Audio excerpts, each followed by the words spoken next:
नमस्कार, संकल्प न्यूज में आपका स्वागत है। मैं हूं आलोक शर्मा। आइए नजर डालते हैं आज की मुख्य खबरों पर। हेडलाइंस के प्रायोजक है Shri Sai Mahima enterprises, tiles world, Dongargaon road, Faraz Chowk, Rajnandgaon और शिवांश टाइल्स एवं ग्रेनाइट फटाका दुकान के बाजू, बाबू टोला, डोंगरगढ़ रोड, राजनांदगांव।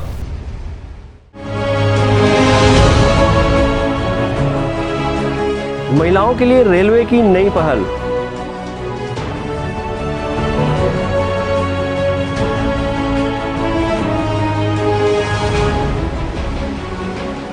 जिले में बढ़ी धान की आवक।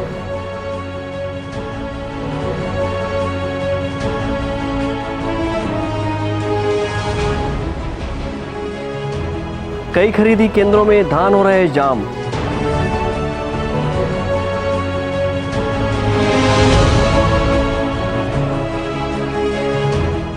शिक्षक फेडरेशन ने किया धरना प्रदर्शन।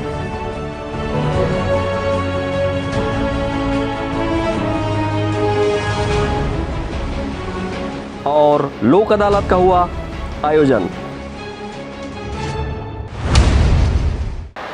राजनांदगांव के पेंड्री क्षेत्र में संचालित एकलव्य विद्यालय के छात्र छात्राओं का हो रही परेशानी को देखते हुए पालकों ने विरोध प्रदर्शन किया।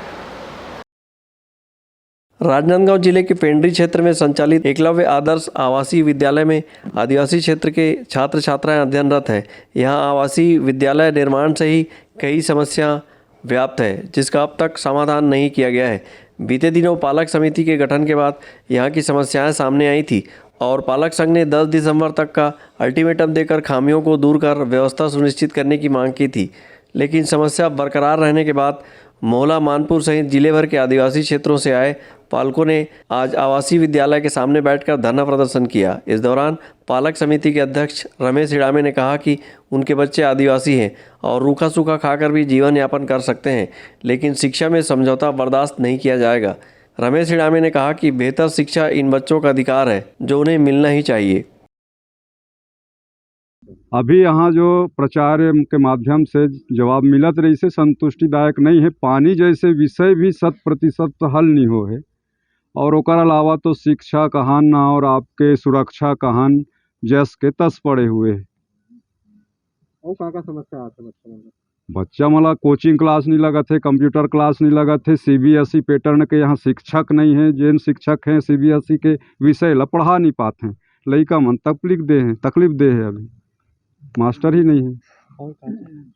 हम ये चाहतन कि जिस ढंग से यहाँ संस्था खुले हुए है आदिवासी मन के नाम से, व्यवस्था अच्छा से अच्छा हो। खान पान में जो कमी रही हम लोग स्वीकार हो, काबर की गरीब लड़का है, लेकिन पढ़ाई के मामला में पेन अच्छा रहना चाहिए, कापी अच्छा रहना चाहिए, किताब अच्छा रहना चाहिए, मास्टर अच्छा रहना चाहिए, पानी सुबह शाम भरपूर मात्रा में मिलना चाहिए। हमारे लड़का ला बाहर के आदमी असुरक्षा के रूप में यहाँ घुस करके कुछ भी ना करे, ये डर है जो आहता वाला, वो भी समस्या का समाधान होना चाहिए। और हमारा लड़का मन यहाँ अनुशासित शिक्षा अर्जित करके अपन स्तर ला ऊपर उठाए के प्रयास करना चाहिए, जो चीज़ यहाँ नहीं दिखा है। हम लोग एकलव्य आदर्श आवासीय विद्यालय में पेयजल सहित शिक्षा की कमी और अन्य समस्याओं से बच्चे जूझ रहे हैं। पालक संघ की बैठक में यह बात सामने आई कि यहाँ पानी का संकट है, वहीं बच्चों के गणवेश भी उनके माप के अनुसार उपलब्ध नहीं है। एकलव्य आवासीय विद्यालय में सुरक्षा गार्ड की कमी है, तो वहीं पालक संघ ने अपने प्रदर्शन के दौरान विशेष क्लास व कोचिंग की मांग करते हुए कंप्यूटर शिक्षा अनिवार्य करने और CBSE पाठ्यक्रम के लिए शिक्षक उपलब्ध कराने की मांग की है। जल्दी समस्या का समाधान नहीं होने पर पालकों ने आगे और उग्र आंदोलन करने की चेतावनी दी। विकल्प श्रीवास्तव और अवधेश यादव के साथ हफीज़ खान, संकल्प न्यूज़। राजनांदगांव रेलवे स्टेशन में महिलाओं की सुरक्षा के लिए एक जोन बनाया गया है। रेल में अकेली सफ़र कर रही महिलाओं को कई बार दिक्कतों का सामना करना पड़ता है। रेलवे स्टेशन में ट्रेन का इंतजार करते बैठी महिलाओं के बगल में कई बार पुरुष आकर बैठ जाते हैं, जिससे कई महिलाओं को असहज महसूस होता है। ऐसे में राजनांदगांव रेलवे स्टेशन में महिलाओं की सुरक्षा सहित उनकी बेहतर बैठक व्यवस्था सुनिश्चित करने आरक्षित सेफ बबल जोन बनाया गया है, जहां केवल महिलाओं को ही प्रवेश की अनुमति है। इस संबंध में Rajnandgaon railway station manager Rishikant का कहना है कि रेलवे द्वारा महिलाओं को सुविधा देने के उद्देश्य से इस पिंक जोन की व्यवस्था की गई है। हाँ, राजनांदगांव रेलवे स्टेशन में भी पिंक जोन की महिलाओं लोग के लिए पिंक जोन की व्यवस्था प्लेटफॉर्म नंबर 2 और 3 में की गई है। जहाँ तक महिलाओं लोग का सवाल है कि वो अकेले कभी सफ़र करती हैं या बच्चे के सफ़र करती हैं तो थोड़ा सा असहज महसूस करती हैं। उसके कारण रेलवे द्वारा जो हमारे राजनांदगांव स्टेशन में प्लेटफॉर्म नंबर 2 और 3 में पिंक जोन करके एक जोन की स्थापना की गई है, जहाँ पर महिलाएं अपना सुरक्षित रूप से बिना भय के, बिना असहज महसूस किए वहाँ पर बैठ सकती हैं। और हमारे जो रेलवे सुरक्षा बल या जीआरपी द्वारा खास उनमें मॉनिटरिंग भी की जाती है। तो रेलवे द्वारा ये खास व्यवस्था महिलाओं लोग के लिए की गई है, ये काफ़ी प्रशंसनीय है। और इसकी शायद बड़े बड़े सिटियों में भी ये व्यवस्था की गई है। रेलवे द्वारा रेल यात्री सुविधाओं में विस्तार के लिए सतत बदलाव किए जा रहे हैं। वहीं महिलाओं की सुरक्षा के मद्देनज़र भी रेलवे ने हेल्पलाइन नंबर सहित अन्य सुविधाएं उपलब्ध कराई हैं। अब अकेली सफ़र कर रही महिलाओं को ट्रेन के इंतजार में सुरक्षित स्थान पर महिलाओं के बीच ही बैठाने के उद्देश्य से आरक्षित सेफ बबल जोन बनाया गया है। राजनांदगांव शहर के रेलवे प्लेटफॉर्म नंबर 2 और 3 में यह सुविधा महिलाओं को दी गई है, जिसमें एक ही स्थान पर लगभग 20 महिलाएं बैठ सकती हैं। रेल में अकेली सफ़र कर रही महिलाओं के लिए रेलवे प्रशासन की यह पहल महिलाओं के लिए बेहतर साबित होगी। अंकालू साहू और विकल्प श्रीवास्तव के साथ हफीज़ खान, संकल्प न्यूज़। राजनांदगांव के धान खरीदी केंद्रों में धान की बम्पर आवक हो रही है, जिसके चलते जाम की स्थिति भी बन रही है। राज्य शासन के निर्देश पर समर्थन मूल्य में किसानों से उनके धान की उपज खरीदी की जा रही है। 1 दिसंबर से शुरू हुए इस धान खरीदी से किसान भी काफ़ी उत्साहित नजर आ रहे हैं। राजनांदगांव जिले के 148 धान खरीदी केंद्रों में किसान अपना धान लाकर बेच रहे हैं। जिले भर में विभिन्न धान खरीदी केंद्रों में बड़े पैमाने पर किसानों का धान आ रहा है, जिससे कई केंद्रों में धान जाम की स्थिति भी निर्मित हो रही है। हालांकि राज्य शासन व प्रशासन ने समय पर धान का उठाव सुनिश्चित करने के लिए कार्य योजना बनाई है और धान का उठाव भी किया जा रहा है। समर्थन मूल्य पर धान खरीदी शुरू हुए लगभग 11 दिनों में ही धान की बम्पर आवक जिले के कुछ केंद्रों में हो रही है। अपना धान विक्रय के लिए राजनांदगांव जिले के 2,12,572 किसानों ने अपना पंजीयन करवाया हुआ है, जिसके तहत टोकन के अनुसार किसान समर्थन मूल्य धान खरीदी केंद्रों तक पहुंचाकर धान बेच रहे हैं। वहीं जिले के कुछ केंद्रों में धान का उठाव नहीं होने से भी धान जाम की स्थिति नज़र आ रही है। ऐसे केंद्रों में समय पर धान का उठाव नहीं किया गया तो धान खरीदी प्रभावित हो सकती है। सहयोगी विकल्प श्रीवास्तव के साथ हफीज़ खान, संकल्प न्यूज़। राजनांदगांव जिले में संचालित भारतीय खेल प्राधिकरण के हॉकी और बास्केटबॉल खेल के लिए प्रतियोगिता आयोजित की गई, जिसमें देश सहित प्रदेश के 350 खिलाड़ियों का चयन किया गया। भारतीय खेल प्राधिकरण राजनांदगांव ने हॉकी और बास्केटबॉल खेल के नए बैच के लिए भर्ती चयन प्रतियोगिता आयोजित की। बीते 2 वर्षों से कोविड संक्रमण के चलते नए खिलाड़ियों का भर्ती नहीं किया गया था, लेकिन इस वर्ष कोरोना संक्रमण में आई कमी के चलते भारतीय खेल प्राधिकरण साई ने नए खिलाड़ियों की भर्ती चयन प्रतियोगिता की। उल्लेखनीय है कि भारतीय खेल प्राधिकरण भारत के युवा कार्यक्रम एवं खेल मंत्रालय का महत्वपूर्ण अंग है। अपनी खेल प्रोत्साहन योजना के माध्यम से भारतीय खेल प्राधिकरण युवाओं में प्रतिभा उत्पन्न करने का काम करता है। इसके लिए वह उन्हें आवश्यक आधारभूत ढांचा, उपकरण, प्रशिक्षण सुविधाएं और प्रतियोगिता के अवसर प्रदान करता है। इसकी संस्था राजनांदगांव में भी संचालित है। इस भर्ती चयन प्रतियोगिता में हॉकी एस्ट्रोटर्फ में अपने खेल के जौहर दिखाए हैं। वहीं बास्केटबॉल के खिलाड़ियों ने दिग्विजय स्टेडियम स्थित इंडोर बास्केटबॉल ग्राउंड में अपना पसीना बहाया। भारतीय खेल प्राधिकरण राजनांदगांव के प्रशासक के राजेश्वर राव ने बताया कि इस भर्ती चयन प्रतियोगिता के लिए राजनांदगांव जिले के नक्सल प्रभावित मोहला, मानपुर, चौकी और छत्तीसगढ़ के अन्य जिलों सहित देश भर के 350 से अधिक खिलाड़ियों ने हिस्सा लिया। चयन प्रतियोगिता में उत्कृष्ट प्रदर्शन करने वाले खिलाड़ियों को साई में एडमिशन दिया जाएगा। भारतीय खेल प्राधिकरण प्रशिक्षण केंद्र में नए खिलाड़ियों की भर्ती के लिए आज चयन ट्रायल का आयोजन किया जा रहा है, जिसमें आवासीय योजना में हॉकी गर्ल्स और बास्केटबॉल बॉयज़ और गर्ल्स का चयन ट्रायल आयोजित है। कोरोना काल में लॉकडाउन के बाद 2 साल के बाद ये पहला मौका हो रहा है जब यहाँ चयन ट्रायल का आयोजन किया जा रहा है। और भारतीय खेल प्राधिकरण क्षेत्रीय कार्यालय भोपाल से एक कमेटी बनाई गई है, वो इस चयन ट्रायल को मॉनिटर कर रही है। और साथ ही साथ यहाँ सबसे उल्लेखनीय बात यह है कि इस वर्ष जो साई की स्ट्रेंथ है वो 90 प्लेयर्स की कर दी गई है। रेसिडेंशियल योजना में, जैसे आवासीय योजना में 90 खिलाड़ियों का चयन किया जाएगा। इनमें से हमारे पास अभी वर्तमान में बास्केटबॉल में 9 बालिकाएं हैं और हॉकी में भी 6 बालिकाएं हैं। शेष सभी जगहों के लिए चयन ट्रायल आयोजित है। ये कितने दिवसीय ट्रायल? ये सिर्फ चूँकि कोरोना प्रोटोकॉल को ध्यान में रखते हुए कम समय के लिए आज ही के दिन ये चयन ट्रायल आयोजित होगी और इस चयन ट्रायल में सारे कोरोना प्रोटोकॉल को ध्यान में रख के चयन किया जा रहा है। यहाँ कहाँ के बच्चे आए हैं? इसमें जनरली चूँकि साई का जो सेंटर है वो पूरे देश के बच्चों के लिए होता है, तो इसमें पूरे देश के बच्चे हैं, पर इसमें स्पेसिफिकली नक्सल प्रभावित क्षेत्रों की बालिकाएं और जो ट्राइबल एरिया की बालिकाएं हैं, खासकर अंबिकापुर की हैं, जसपुर की हैं और कोंडागांव के बच्चे हैं, राजनांदगांव के इंटीरियर जो नक्सल प्रभावित बेल्ट है उसके बच्चे भी इस चयन ट्रायल में भाग ले रहे हैं। इस चयन ट्रायल प्रतियोगिता में 14 वर्ष से अधिक उम्र के खिलाड़ी भाग ले सकते हैं। चयन प्रतियोगिता का आयोजन 1 दिवसीय किया गया है। भारतीय खेल प्राधिकरण इन बच्चों की प्रतिभा निखारकर प्रतियोगिता में भाग लेने का अवसर प्रदान करेगा। अमित चटर्जी के साथ परमानंद रजक, संकल्प न्यूज़। अब वक्त है ब्रेक का। ब्रेक के बाद आप देखेंगे एनसीसी के द्वारा शहादत को नमन।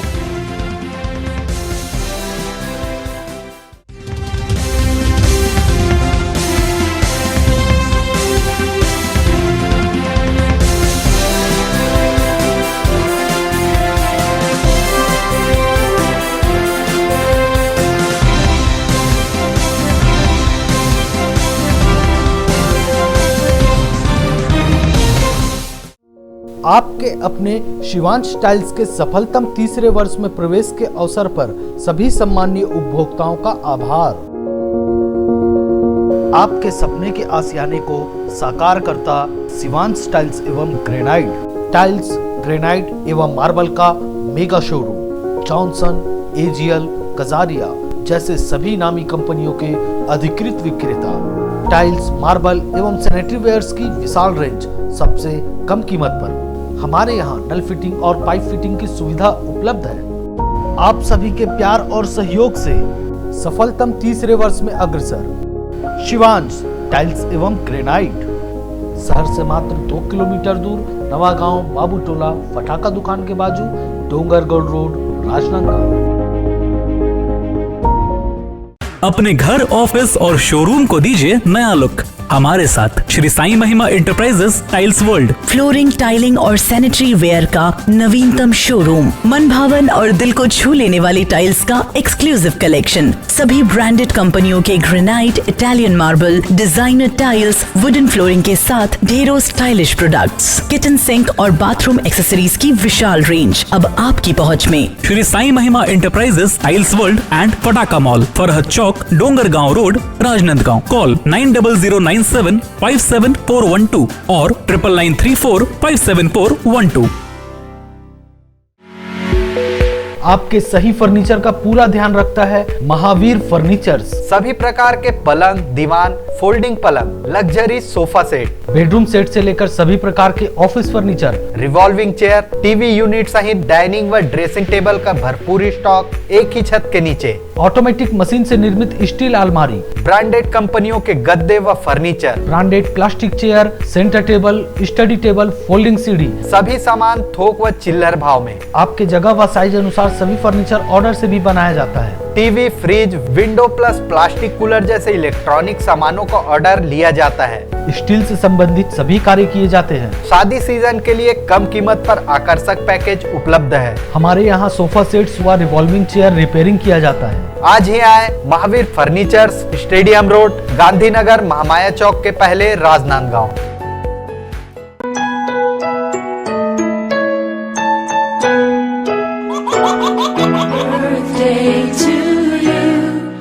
आप अपने बच्चे के जन्मदिन को बनाइए खास संकल्प केबल नेटवर्क के साथ। सिर्फ 500 रुपये में 30 सेकंड का विज्ञापन हर 3 गाने के बाद, और आपको मिलेगा 1 पाउंड का केक फ्री। आप अपने बच्चे की तस्वीर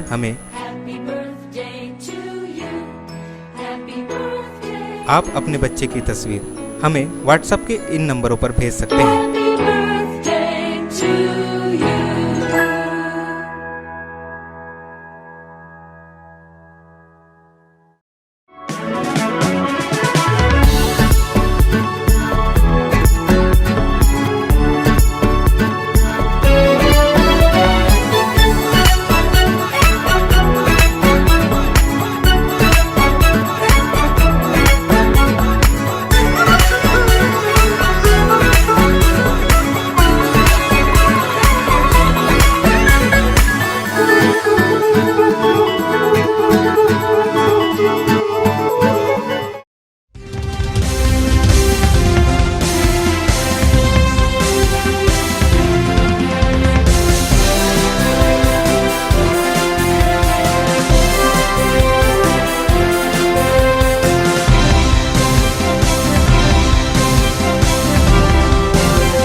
शासकीय दिग्विजय महाविद्यालय के 38वीं एनसीसी बटालियन ने एक कार्यक्रम आयोजित कर शहीदों को नमन किया।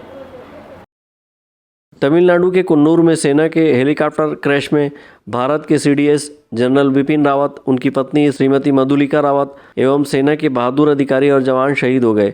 देश के इन बहादुर सिपाहियों के निधन पर दिग्विजय महाविद्यालय के 38वीं बटालियन एनसीसी कैडेटों ने गौरव स्थल पर मोमबत्ती जलाकर श्रद्धांजलि अर्पित की। इस अवसर पर एनसीसी संगठन के अध्यक्ष अमित चंद्रवंशी ने कहा कि जनरल विपिन रावत के कुशल नेतृत्व में सर्जिकल स्ट्राइक में भारत को अभूतपूर्व सफलता मिली।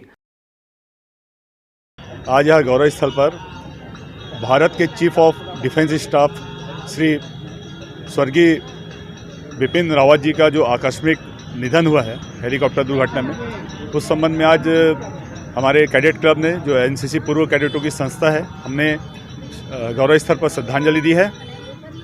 चूँकि वह एक रणनीतिक क्षेत्र के माहिर जानकार थे, उनके नेतृत्व में भारतीय सेना ने सर्जिकल स्ट्राइक की, म्यांमार में सेना ने उग्रवादियों को ढेर किया। वह एक रणनीतिक जानकार होने के साथ साथ chief of defence staff Bharat के थे, इसलिए हम पूरा भारत देश आज श्रद्धांजलि अर्पित कर रहा है। उस संबंध में हम लोगों ने भी अपनी श्रद्धांजलि अर्पित की। इस मौके पर एनसीसी कैडेट बड़ी संख्या में उपस्थित थे। विकल्प श्रीवास्तव और मनोज देवांगन के साथ परमानंद रजक, संकल्प न्यूज़। महाराष्ट्रीयन समाज राजनांदगांव ने संत संताजी जगनाड़े जी की जयंती मनाई। इस अवसर पर अनेक कार्यक्रम आयोजित किए। स्टेशन पारा स्थित सामाजिक भवन में महाराष्ट्रीयन तेली समाज ने संत संताजी जगनाड़े महाराज की 357वीं जयंती श्रद्धा भक्ति के साथ धूमधाम से मनाई गई। इस अवसर पर महापौर हेमा देशमुख, नगर निगम स्वास्थ्य विभाग प्रभारी गणेश पवार, पार्षद पूर्णिमा नागदेवे विशेष रूप से उपस्थित थी। जयंती उत्सव के पावन अवसर पर समाज के संत महाराज जी की मूर्ति पर माल्यार्पण कर आरती उतारी गई। इससे पूर्व ध्वजारोहण कर सुबह निकली प्रभात फेरी का समापन किया गया। कार्यक्रम को संबोधित करते हुए महापौर हेमा देशमुख ने संत के बताए मार्ग पर चलने का आह्वान किया। जहाँ संतों की जयंती मनाई जाए और ऐसा मौका मिले उस जयंती में आने का, तो निश्चित रूप से संतों का आशीर्वाद जरूर लेना चाहिए, चाहे आपकी कितनी भी व्यस्तता ना।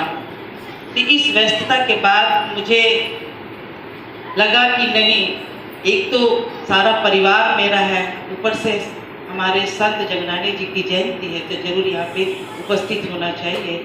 और आप सब मिलकर ये जयंती मना रहे हैं, तो अपनी पहचान, अपनी समाज की पहचान तो जरूर बनाए रखना चाहिए, क्योंकि आज हम सब अपने अपने समाज का प्रतिनिधित्व करते हैं, अपनी समाज की एक पहचान बना के रखते हैं। ये लगातार आप लोग जो कार्यक्रम करते हैं, तो ये जो पेपरों में आता है ना, महाराष्ट्रीय तेली समाज के द्वारा आवी सावन का कार्यक्रम किया गया, निकाली गई ये रैली, शिवाजी रैली की गई, जयंती मनाई गई, तो एक समाज से संदेश जाता है। इस अवसर पर उत्कृष्ट कार्य करने वाले सामाजिक बंधुओं का सम्मान किया गया। मनोज देवांगन के साथ परमानंद रजक, संकल्प न्यूज़। राजनांदगांव शहर के रानी सागर में शनिवार की शाम शव मिलने से सनसनी फैल गई। शनिवार को राजनांदगांव शहर के रानी सागर तालाब में एक अधेड़ का शव दिखाई दिया। लोगों की सूचना पर पुलिस भी मौके पर पहुंची और शव को बाहर निकलवाया और पंचनामा कर शव को मेडिकल कॉलेज अस्पताल पोस्टमार्टम के लिए भिजवाया। रानी सागर से निकाले गए शव की शिनाख्त में उसकी पहचान लालबाग सिंधी कॉलोनी निवासी मनोज आहूजा के रूप में की गई। बताया गया कि मनोज आहूजा एक दिन पहले ही घर से बिना किसी को कुछ बताए निकल गए थे, जिनकी खोज परिवार के लोग कर रहे थे। जानकारी के अनुसार वे विगत कुछ वर्षों से अस्वस्थ चल रहे थे। पुलिस अब इस पूरे मामले की जांच कर रही है। विकल्प श्रीवास्तव के साथ हफीज खान, संकल्प न्यूज़। राजनांदगांव शहर के जयस्तंभ चौक में भारतीय जनता युवा मोर्चा ने शहीद चीफ ऑफ डिफेंस स्टाफ और अन्य शहीदों को नमन करते हुए मोमबत्ती जलाकर उन्हें श्रद्धांजलि दी। राजनांदगांव शहर के जयस्तंभ चौक में भारतीय जनता युवा मोर्चा के कार्यकर्ताओं और पदाधिकारियों ने भारत के पहले chief of defence staff general Bipin Rawat और अन्य 13 शहीदों के तैलचित्र पर श्रद्धा सुमन अर्पित करते हुए मोमबत्ती जलाकर उन्हें अपनी भावभीनी श्रद्धांजलि दी। आज हम सब भारतीय जनता युवा मोर्चा के कार्यकर्ता यहाँ पर मेजर जनरल बिपिन रावत जी को और उनके साथ में जो 13 लोगों के अकस्मात हेलीकॉप्टर दुर्घटना में जो मृत्यु हुई है, जो शहीद हुए हैं, उनको श्रद्धांजलि देने यहाँ उपस्थित हुए हैं। हम सब ने मिलकर अभी बिपिन रावत जी सहित सभी लोगों को श्रद्धांजलि दी है। इस पल में मैं एक ही बात याद करना चाहूँगा कि बिपिन रावत जी के नेतृत्व में देश की सुरक्षा प्रणाली ऐसी थी कि आसपास पड़ोस में जो हमारे देश की सेना के साथ में जो हरकत करने के लिए सोचते थे, तो उनको एक ही जवाब बिपिन रावत जी ने जो बोले थे वो याद आता था कि पहली गोली तो तुम चलाओगे, लेकिन उसके बाद गोलियों की गिनती हम लोग नहीं करेंगे, इतनी गोली चलेगी। और शायद उनके बिपिन रावत जी के इस कथन के कारण ही जो आज भारत से लगे हुए जो अंतर्राष्ट्रीय सीमाएँ हैं, वहाँ पर घुसपैठ से लेकर के बहुत सारी घटनाएं बहुत कम हुई हैं। हम सब यहाँ पर बिपिन रावत जी सहित सभी लोगों को, जो 13 लोग कल दुर्घटना में अकस्मात शहीद हुए हैं, उनको यहाँ पर श्रद्धांजलि व्यक्त करते हैं। जयस्तंभ चौक पर भारतीय जनता युवा मोर्चा ने हेलीकॉप्टर दुर्घटना में शहीद हुए सैन्य अधिकारियों और जवानों को श्रद्धांजलि देते हुए CDS जनरल बिपिन रावत की युद्ध कुशलता को याद किया और उनके आकस्मिक निधन को देश के लिए बड़ी क्षति बताई। विकल्प श्रीवास्तव के साथ हफीज खान, संकल्प न्यूज़। राजनांदगांव कलेक्ट्रेट के सामने छत्तीसगढ़ सहायक शिक्षक फेडरेशन ने अपनी विभिन्न मांगों को लेकर प्रदर्शन किया। छत्तीसगढ़ सहायक शिक्षक फेडरेशन ने कलेक्ट्रेट कार्यालय के सामने 2 दिवसीय धरना प्रदर्शन 11 और 12 दिसंबर को आयोजित किया है। धरना प्रदर्शन के माध्यम से शिक्षक फेडरेशन ने संविलियन और वेतन विसंगति सहित अपनी विभिन्न मांगों को रखा है। आज ये छत्तीसगढ़ सहायक शिक्षक फेडरेशन के द्वारा पूरे प्रांत में 146 ब्लॉक में धरना प्रदर्शन हो रहा है और ये हमारी प्रमुख मांग है वेतन विसंगति दूर करने का। क्योंकि वेतन विसंगति के बारे में हमारे CM और पंचायत मंत्री माननीय TS सिंहदेव को स्पष्ट मालूम है कि वेतन विसंगति क्या चीज़ है। इसके पहले भी उनको कई बार बता चुके हैं, उनको पूरा मालूम है। एक संविलियन पर माननीय मुख्यमंत्री बोले भी थे कि हमारे साथ अन्याय हुआ है और जैसे ही उनकी सरकार आएगी, हमारे साथ जो अन्याय हुआ है उसको न्याय में परिवर्तित करेंगे। आज 3 वर्ष हो गया है, उसके बावजूद भी हमें कोई न्याय नहीं मिला है। हमारे न्याय के लिए 5 सितंबर को एक कमेटी गठित की गई थी वेतन विसंगति दूर करने के लिए। उस कमेटी का म्याद जो है वो 5 दिसंबर को पूर्ण हो चुका था। 5 दिसंबर के बाद भी वो कमेटी आज तक सरकार को रिपोर्ट नहीं दी है। जिस दिन 5 दिसंबर हुआ, उस दिन एक बयान आया कि हम 10 दिन बाद रिपोर्ट प्रस्तुत करेंगे, अर्थात 17 तारीख को। इसके कारण हम जो शिक्षाकर्मी पूरे प्रदेश के 1,09,000 से वर्ग 3 के शिक्षाकर्मी जो हैं वो बहुत उद्वेलित थे, रोषी थे, रोष में है और इसीलिए आज हम यहाँ पर अपने रोष को प्रदर्शन करने के लिए यहाँ पूरे छत्तीसगढ़ के 146 ब्लॉक में धरना प्रदर्शित कर रहे हैं। अभी जो हम हड़ताल कर रहे हैं ये सिर्फ भूपेश बघेल के कारण ही हुआ है। उन्होंने जब हम जाके कहा कि आप हमारी मांग को गौर कीजिए, पहले उन्होंने जब पद में लिए उसके पहले ही कहा था कि आप लोग की मांग जायज़ है, वेतन विसंगति जिस दिन मैं गद्दी पे बैठूंगा तत्काल मैं दूर कर दूंगा। और आज 3 साल हो गए उन्होंने हमारी मांग को देखा भी नहीं और नज़रअंदाज कर दिए। हमको विवश होकर आज इस जगह पे आर या पार की लड़ाई करने के लिए उतर गए हैं। 11 और 12 को हम लोग यहाँ पे सांस्कृतिक धरना दे रहे हैं। 13 तारीख को हम लोग रायपुर में विधानसभा घेराव करेंगे। शिक्षकों ने कहा कि कई वर्षों से वेतन विसंगति और संविलियन की मांग सरकार से की जा रही है। प्रदेश में कांग्रेस की सरकार आने पर मांगे पूरी करने का आश्वासन दिया गया था, लेकिन 3 वर्ष बीतने के बाद भी अब तक मांगे पूरी नहीं हुई। शिक्षक फेडरेशन ने कहा कि 11 और 12 दिसंबर को धरना प्रदर्शन के बाद 13 दिसंबर को विधानसभा घेराव किया जाएगा। विकल्प श्रीवास्तव और अवधेश यादव के साथ हफीज खान, संकल्प न्यूज़। राजनांदगांव जिला मुख्यालय के जिला न्यायालय में नेशनल लोक अदालत का आयोजन किया गया। विधिक सेवा प्राधिकरण द्वारा जिला न्यायालय परिसर राजनांदगांव में नेशनल लोक अदालत का आयोजन किया गया। राष्ट्रीय लोक अदालत में न्यायालय में लंबित सिविल वाद, मोटर दुर्घटना दावा प्रकरण सहित राजीनामा योग्य आपराधिक मामलों का निराकरण के लिए रखे गए थे। इसके लिए खंडपीठ की गठन किया गया था। इस अवसर पर वादी प्रतिवादियों की सुनवाई फिजिकल एवं वर्चुअल माध्यम से की गई। सिटिंग मजिस्ट्रेट का भी किया जा रहा है। जैसे विशेष तौर पर खंडपीठ में तो बैठते ही हैं, लेकिन विशेष में अगर जैसे आपके ट्रैफिक चालान केस हैं, आबकारी के मामले हैं या जुआ के मामले हैं, तो समरी नेचर के मामले हैं, उसको भी पेश किया जा रहा है, उसका भी निराकरण किया जा रहा है। तो एक अलग इस बार का वो है जो लास्ट टाइम भी हुआ था, लेकिन इस बार और काफ़ी लोग आप केसेस पेश भी हुए हैं और निराकृत भी हो रहे हैं। नेशनल लोक अदालत का शुभारंभ प्रातः 11 बजे से किया गया। इस नेशनल लोक अदालत में अधिक से अधिक राजीनामा योग्य प्रकरण का निराकरण किया गया है। विक्की अमित अंतु की रिपोर्ट, संकल्प न्यूज़। डोंगरगढ़ के शासकीय नेहरू स्नातकोत्तर महाविद्यालय में अंतर्राष्ट्रीय मानव दिवस के अवसर पर कार्यक्रम आयोजित किया गया।